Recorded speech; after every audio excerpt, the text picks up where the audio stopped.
Welcome to this week's edition of Preps Today with John Millea. John Millea, the prep guru from the mshsl.org website and organization. You can always find John's journal at that website. You can find his podcast here at talknorth.com. As I've been telling listeners across the network the last few weeks as we try to grow our network, national advertisers are valuing downloads. If you get a chance to download the show rather than just streaming it, that helps us out. It might cost you 1 click or 2 clicks, but it's an easy way to listen as well. You can always go straight to the website and do that as well and see the advertisements for all of our sponsors, including the sponsor of this show, gourmetparlorpizza.com. We'll tell you more about their business later on.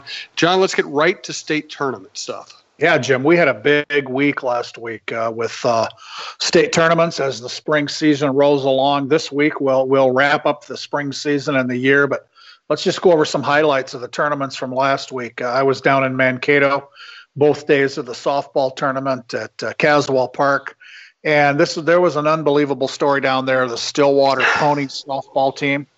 You know, their record during the regular season was 7 wins and 13 losses. They lost 11 of their last games in the regular season. How they got to the state tournament, you know, they had to win like 7 games in the losers bracket of their section tournament.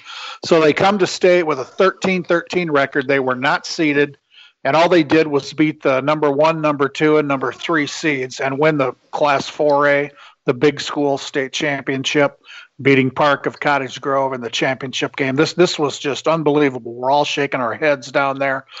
Everybody from Stillwater shaking their heads too. Nobody saw this coming. I don't really know the explanation for it, but it was remarkable. I guess they got hot at the right time. And our other state champs in softball were Faribault, Maple Lake, and New York Mills. Congratulations to all those teams. It was a great tournament. I wrote a couple of stories down there. One was about New York Mills senior named Rihanna Roberts. Pretty incredible softball career for her and her sisters. Rihanna pitched in the state tournament 6 years in a row. She first pitched as a 7th grader. New York Mills comes to the state tournament every year, obviously. So Rihanna pitched 6 years in a row. They are now the 2-time back-to-back Class 1A champs. And she followed in the footsteps of her big sisters, Emily and Autumn, on the softball team at New York Mills. So next year will be new. For the first time in 11 years, there won't be a Roberts in the lineup for the Eagles. So that's going to be some new ground there. And another really story I wrote that was really fun was about the North Branch team, which went to state for the first time ever after a season when they really didn't even have a home field. Their normal field that was surrounded by construction, so there was no power, nobody could get to it. They played a couple of home games at an elementary field, but really didn't play at home hardly all season, and all they did is go to state for the first time and finish as the Class 3 runner-up, losing to Faribault in the championship game. So, again, congrats to all the softball teams and fans. It's always a great couple days down there. And then Friday and Saturday at Hamlin, we had the state track meet. And as I wrote on John's journal, this will stand as one of the most memorable track and field championships in recent years. And it was really spectacular. And I was only there the second day. I was at softball Friday when mostly it's preliminaries at track, but Saturday everything's for the state championship, and it was phenomenal. And in the story I wrote, I mentioned Odell Beckham Jr. As we all know, the NFL star. You know, his mom, Heather Van Norman, was an athlete at Windom High School in the 80s, and she's got some company in a pretty cool category. Reed Pierzynski, a senior from Pequot Lakes. This dude won the boys' small school state championship all by himself. He won 3 events, both hurdle events, the 200 meters. He picked up a 7th place finish in the triple jump. So Pequot Lakes, if you look at the team standings, had 39 points, all scored by Reed Pierzynski. Wow. And the second place teams, Mora and Southwest Christian, they tied for second with 32. So Reed won this team championship all by himself, and Heather Van Norman for Windom did the same thing in 1987. She scored all the points by herself. You know, slacker she was. She only scored 30 points, and that was enough to win the girls team championship in 1A. And here, Reed Pierzynski from Pequot puts up 39 and wins the state championship. That was pretty spectacular. and we had 3 all-time state records set at the meet, which is pretty rare. We might see one at any state track meet. We had 3. In the girls 3,200, Emily Covert of Minneapolis Washburn set a new record.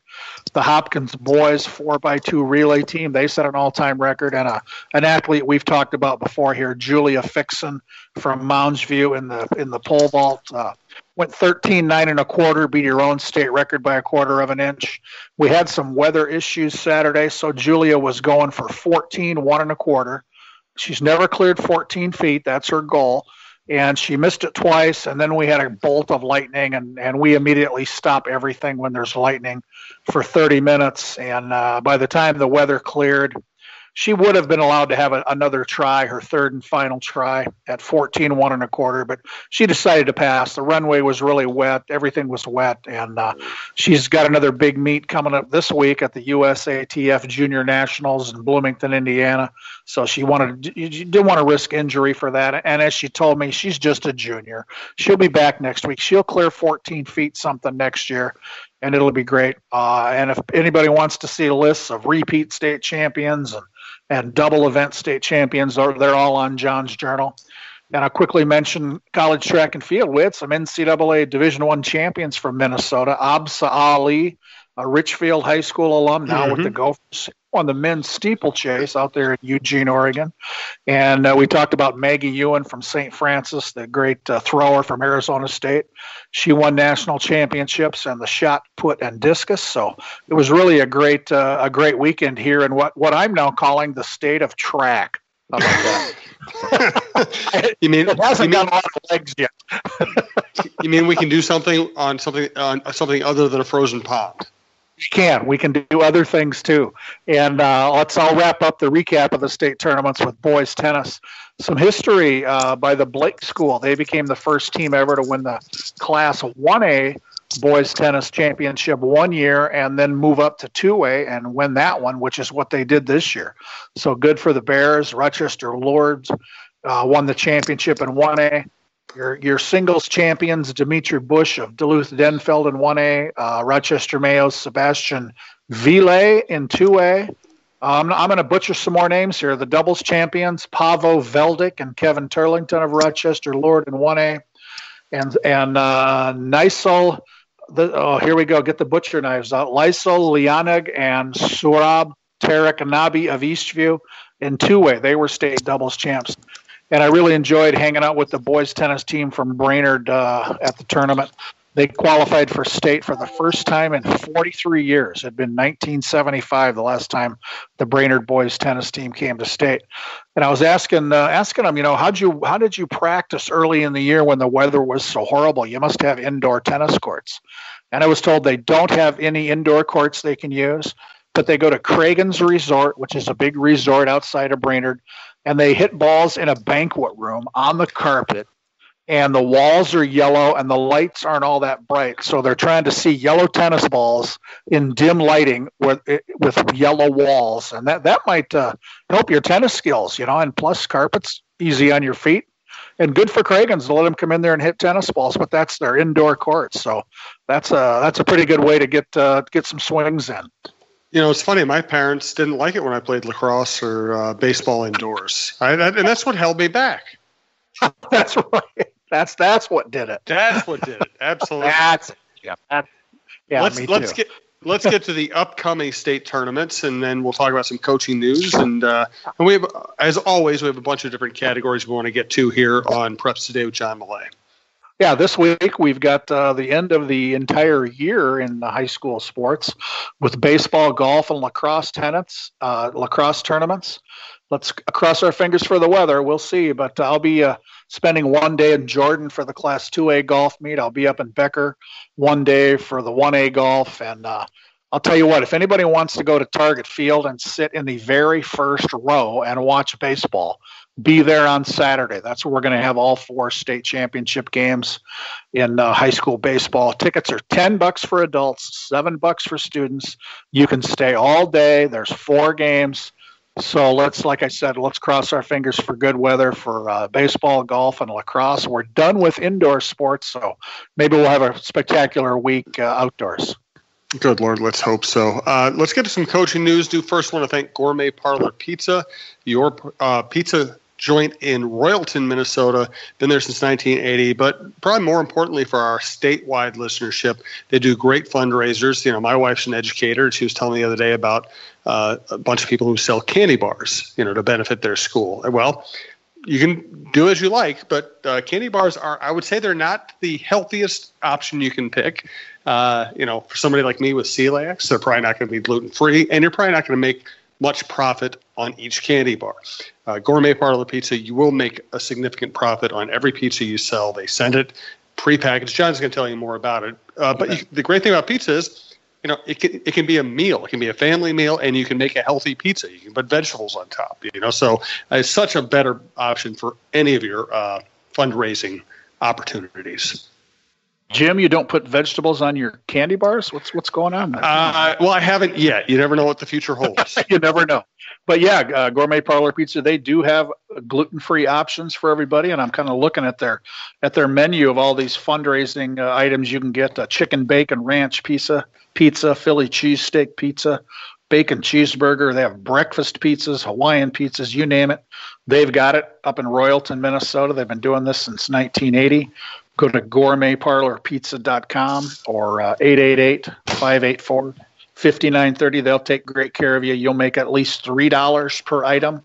And on some of these items, you'll make more than $5 for your groups. So as we've talked about, a lot of school groups and youth groups and church groups are thinking about next fall and fundraising options. So gourmetparlorpizza.com is the place to go. Coaching news, John. Yeah, last week I talked kind of mysteriously about why I was at the Great Ballpark in Cold Spring watching two games in the losers bracket of a section baseball tournament. Well, the news can be revealed. I was there in case Brainerd lost. The Warriors played two baseball games, won them both. So the news that I know was coming didn't come till a few days later when they were finally knocked out of their section tournament. And Lowell Searcy, who's been coaching up there for darn near 50 years, announced his retirement after the final game. And I knew this was coming. I talked to him a little bit about that Saturday night and told him I'm not going to break the news, but when you're ready to announce this, Mike Bialka, the Hall of Fame sports editor of the Brainerd Dispatch up there, he's the one who broke it.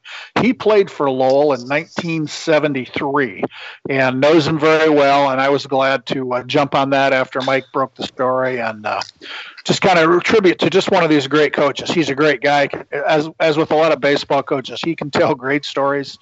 His teams won state championships in 1995 and 2000. Went to state 11 times overall.